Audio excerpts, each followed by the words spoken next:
attention. Professor David, I got another video for you today. Guys, I am constantly seeing people putting up videos and they use the title self-defense. Let me show you a self-defense technique. And then they show you fighting. Fighting is not self-defense. Don't believe me? Watch this video. I get the question a lot, how to defend yourself when somebody attacks you with a barrage of punches and just comes in swinging. A lot of these old school videos and karate videos are one person throwing one punch and some lazy block they're expecting you to believe works. That's not going to work. So as Chandler attacks me with a jab cross, I'm going to cover. I stay in really tight, hands up, chin down, elbows in tight. As I turn my hips, it's almost like I comb my hair behind my ears both times, okay? So as he throws his jab cross, block. As I did this, my hip's now loaded. So when I pull, he's open because he's throwing punches. I'm countering with a hook cross. So again.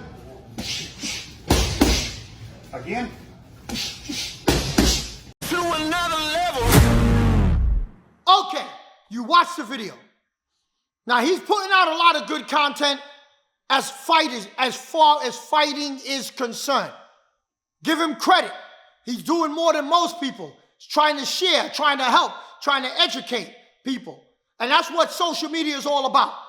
Trying to pass the word and help somebody else who may not know. So I commend him for trying. But self-defense is what I do. I'm not a grappler. I'm not a fighter. I'm a self-defense specialist. And I have been doing nothing but self-defense for over 40 years. I have taught thousands of people in that 40-year span. Every division of people in military, special forces, all kind of people have come through my doors.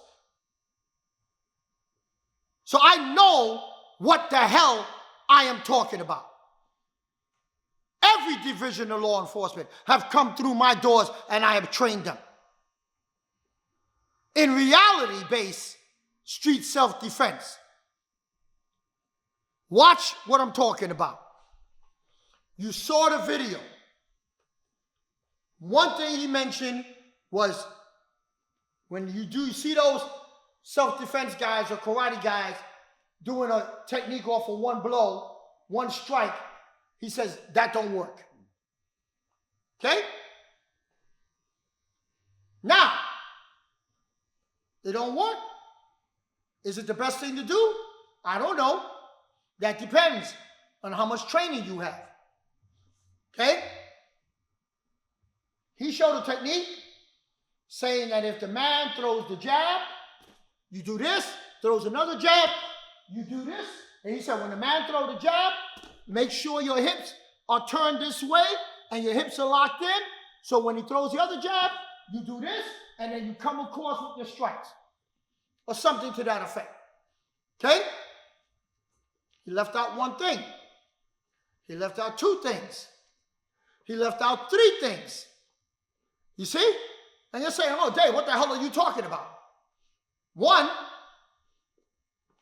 if he's fighting and I'm not a fighter, I'm not going to do that.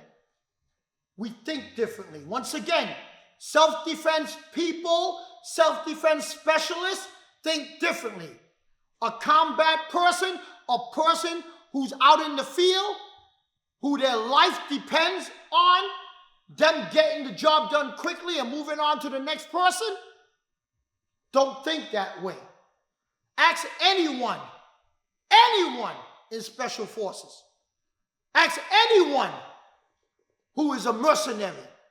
Ask anyone who is what we call in the street a straight up killer. They're not thinking that way. A street guy's not thinking that way. Okay? Number one. Ah, David, what the hell are you talking about? Number one. He can move faster forward than I can move backwards. The human element is that when he starts punching like that, I'm going to back up. That's the human element. if Kenny starts getting aggressive and just start punching, I'm going to back up. I'm never, ever going to do this. Because now, look at my body when I did this and my hips. And he said, your hips. You are off alignment. You are out of balance. He will charge you. He will be aggressive coming at you. You have to move. You got no choice. He will overwhelm you. What if he's Diesel? What if he's big and strong? He's imposing his will on me. I'm going to back up. He can move faster forward than I can move backwards. So even if you have no skill and the guy starts doing that, move. Circular motion. Make him readjust. Now you know you're in a fight. Now that I know I'm in a fight, if I have a weapon on me that I could not get to when I was here because he started punching,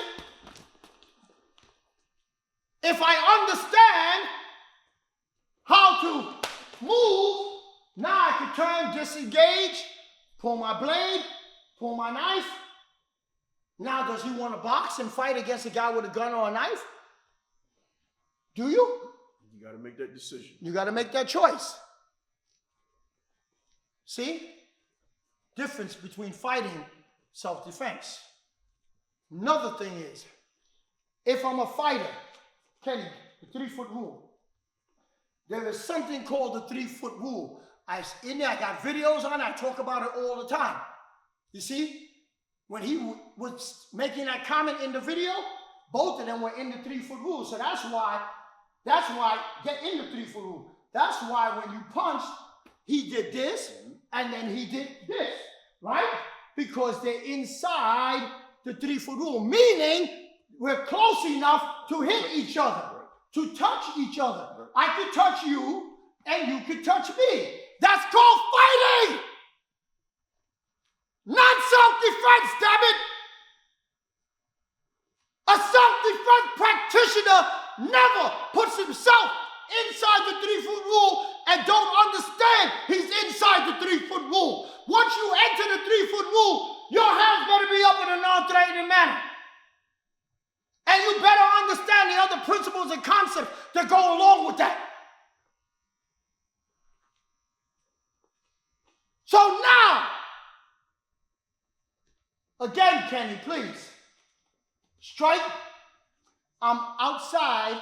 Look, the 3-foot rule. These mats are 3 feet, 3 inches. See this line and that line. Kenny's on the line.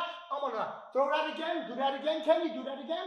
You see now, there's no need for me to do this and this because I'm outside the 3-foot rule.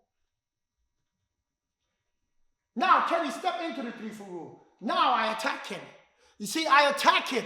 You know why I attack him? Because he broke the 3-foot rule. Meaning he is now technically in position and can hurt me and will hurt me because he already told me that he's going to hurt me. So once he breaks the 3-foot rule, it's no longer self-defense, my friend. It's called self-offense. So once you break the 3-foot rule, boom, I attack you. You don't attack me. I attack you, damn it. You want to teach self-defense? Understand what the hell self-defense is. Break the 3-foot rule. I attack you. You don't attack me. Now, just let's say I'm stupid enough to let Kenny break the 3-foot rule. Now my hands go up like this. Yo, like this. I have a video. It's called Defense Against a Boxer. Go look for it. Look at it. I put my hands up in a non-threatening manner. Why? Because he's going to box. And I'm going to use self-defense. Stick your hands out, Kenny. Soon as he's doing boxing, I'm doing self-defense. Every time his hand touches my hand, my legs work. The second he touches my, boom, my legs work. Here, Kenny, Don't move, don't move. I'm not gonna hurt you, don't move. Watch this, guys. How could you stop me from pressing against your kneecap? How are you gonna stop me? Can't do it. How are you gonna stop me? Can't stop it. See, because of the way of thinking. If I'm a fighter, I'm gonna do this, right? If I'm a self-defense practitioner, bam, I'm gonna do that. I'm not gonna let you impose your will on me. And if you try to bum rush me, I'll move, and then now when you come back, I go into defense against a boxer. Every time you throw your hand, yo, put your hand, put it down, yo, put it down, yo, put it down. Do you understand the difference between self-defense and fighting? I'm going to make it very clear. I am not a fighter. I am not a grappler. I am a self-defense specialist. And you need to understand there is a difference, my friends out there, all of you out there who watch MMA, UFC, and think you're going to go into the street and fight everybody. I will not do this. Again, throw that combination. I will not do that. Because you see, my friend, if somebody want to fight you and you don't know who the hell you're fighting, would that work against this old black guy with a tattoo on his face named Mike Tyson? I don't think so. Oh, do everybody know who Mike Tyson is? You know, a lot of you younger guys, if he wasn't on social media, every now and again, you would even know who the hell he is. He looked like an old black dude with tattoo on his face with gray beard and gray in his hair, and you're going to tell me you're going to stand in front of Mike Tyson, who you don't know, and he puts his hands up, and you're going to go like this to Mike Tyson? To Mike Tyson, some old black man that you think you can impose your will on? See, Mike Tyson, if you watch him, he's not going to do this. Mike Tyson's going to go. Yep. Okay? Mike Tyson's going to put his hands up. He's going to move left and right. Whoa, and then he's going to. You seen him. You watched him. And how many more Mike Tysons are there out there? How many more guys out there with that level of boxing skill? You don't know who the hell they are. You're going to put your hands up against that? But I tell you what I could do against Mike Tyson. I'm going to say, listen, mister, you're an old man. I don't really want to deal with, I don't want to fight you. And he says, yeah, we're going to fight. I'm going to say, listen, guy, listen, please. And he's going to, no, we're going to do this. And I'm going to take my fingers and jam them into his eyes before he ever gets his hands up. Whoa! And then when I get my fingers in his eyes, I'm going to snap his kneecap. And then I'm going to run like hell. Because I'm not going to stay there and engage him. Because if any old man do like this to me, that ain't no regular old man. That's a special old man with special skills. So you got to know who the hell you fighting. Know the difference between self-defense and fighting. I hope the video was helpful. Guys, drop us a comment right now, guys. Hit that subscribe button, guys, right now. Share the video. We'll see you in the next one. Peace. To another level. Let's hit it.